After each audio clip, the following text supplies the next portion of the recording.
KISW. I remember watching the Comedy Central special, and now it's kind of surreal because the show's no longer going on, and there was a great routine you did about people were like, well, you could always go back on being a cab driver. Yeah. And it's like, wait a minute now. And, at least you have something to fall back on. Right. Oh, yeah. Boy, now that Comedy Central special is going to be a DVD, or it is a DVD. It is, yeah. Road Rage. Road Rage and Accidental Ornithology is the full name. I wanted to call it Accidental Ornithologist, and they were like, no one will know what that is. And I'm like, well, yeah, but that's kind of the cool part, the wonder. And they want to call it Road Rage. I think they would have liked to call it Cash Cab Comedy if they had their choice. The Cash Cab guy. They were all about selling, and I was all about the creative, so we met in the middle. And if you haven't seen that, it is good to check out. It's Amazon.com. Plus, you can buy it at therealbenbailey.com. Yeah. And we're talking about the fact that you got the hair growing out now. Yeah. And that explains something to me because you probably have heard this a skillion times, but we just heard it this week that this website, AfterElton.com, has come up with their hottest game show host ever, and you are at the top. I know. I actually just heard that this morning. You think that's hair? You think it's because of the hair? I don't think so. No, the hair is too recent, I think, for that. Oh, so what's bigger? I might move down a few notches if they he has hair. All right, he's number 4 now. Yeah, I don't know Dylan Lane. Do you know Dylan Lane? He's number 2 from Chain Reaction. I haven't seen that show. That. Yeah, I don't know much. Of course, our buddy who was with us last week performing at the Comedy Riot, Chris Hardwick, who's from Singled Out and of now on The Talking Dead. Chris Hardwick, number 3. How about you? But Chris Hardwick has hair. You beat Chris Hardwick, and I beat. Yeah, I don't know him. But I'm happy to have beaten him. Yeah. Well, he's look, Chris Hardwick is you know what? He's a handsome fella. A lot of people find him to be a handsome dude, so that's not bad beating Chris Hardwick. I'm very flattered. Yeah. And especially from a site like AfterElton.com. It's a very discerning audience. Yeah, it surely is. It is indeed a gay-themed website. But then again, it's very discerning because I really believe that gay men are a lot more judgmental of how you look than women are. So it means a lot more coming from a gay guy saying you're good-looking. Because I've had gay men tell me they won't even go into a bar with me because they don't want anybody. Honestly, I've had some friends that say, dude, seriously, I don't think... I'm like, really? We can't even walk in here together. Well, and the question that was just texted in would be important. Ben is sexy. I'm single. Is he? I was married for a long time. I'm no longer married, but I do have a girlfriend that I'm very happy with. How long did you have the, if you will, the transitory period where there was no steady person in your life? Were you a quick rebounder, or did you? I don't know, about 6 months or something like that. Wow, that's 6. Is that about the right time? I love my wife, but you never know how long you're supposed to wait. Yeah, I don't know. I don't know what the protocol is. Is it different as opposed to divorce as opposed to death? I guess it is, right? I would assume. I consider divorce. Death, you don't have to wait around at all. Yeah, there you go. Thank you. I appreciate that, Ben. Just go right to it. I mean, you're not going to hurt anybody's feelings. I heard some people, we were eating dinner. My girlfriend and I were out eating dinner the other night, and I heard people talk too loudly. They think that you can't hear them, but you can. Or they kind of want you to turn around and interrupt them, like, I will help you with this problem. Yeah, I think they're purposely letting themselves be heard so that maybe you'll respond. But I'm sitting there eating, and I hear this woman go, "He looks like Ben Bailey with hair." And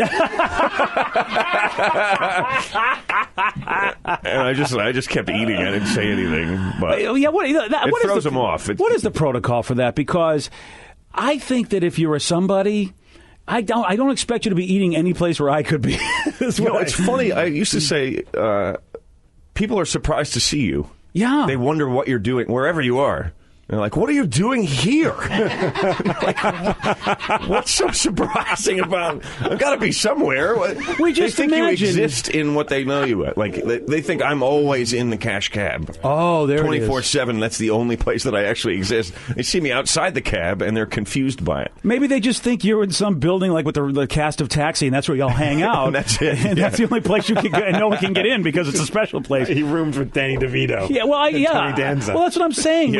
As a regular person... Bobby Wheeler. That's what I think. I think, there's a special place for all folks that have made it enough that they're recognizable. There's, a special place where you get to go eat, where you get to go vacation. You don't get to interact with people like me because, who'd want to sully their hands is my brain. If I were that guy, that's what I would say. Give me the special room. I don't want to see Steve. Right. It's true. They think you have, a separate existence.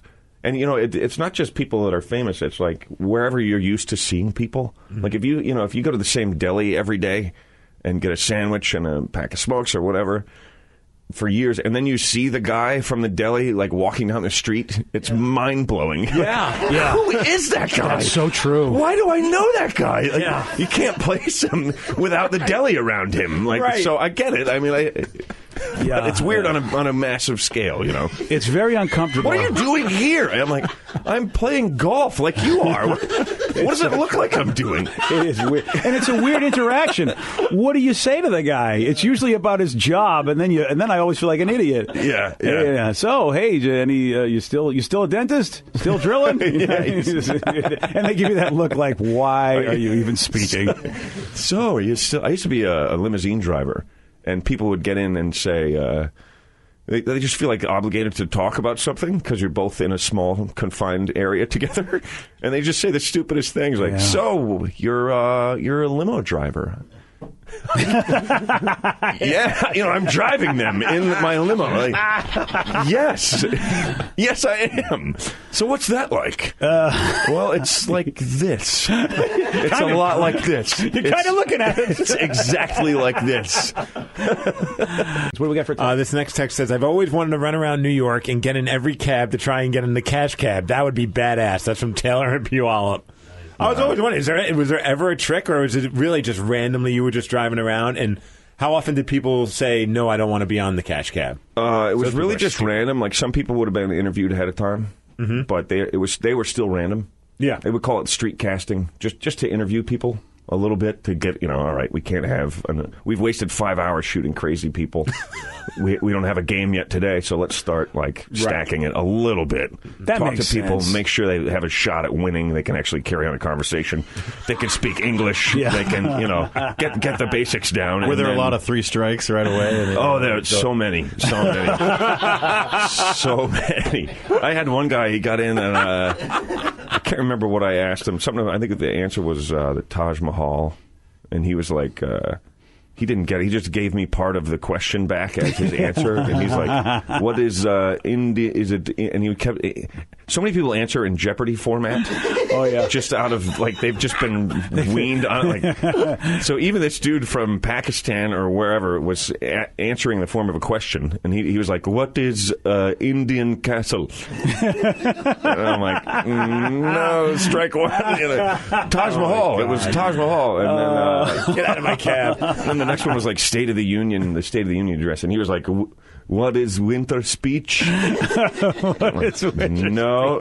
it's not winter speech. And then I asked him a third question. I remember what it is, and he goes, "Just kick me out."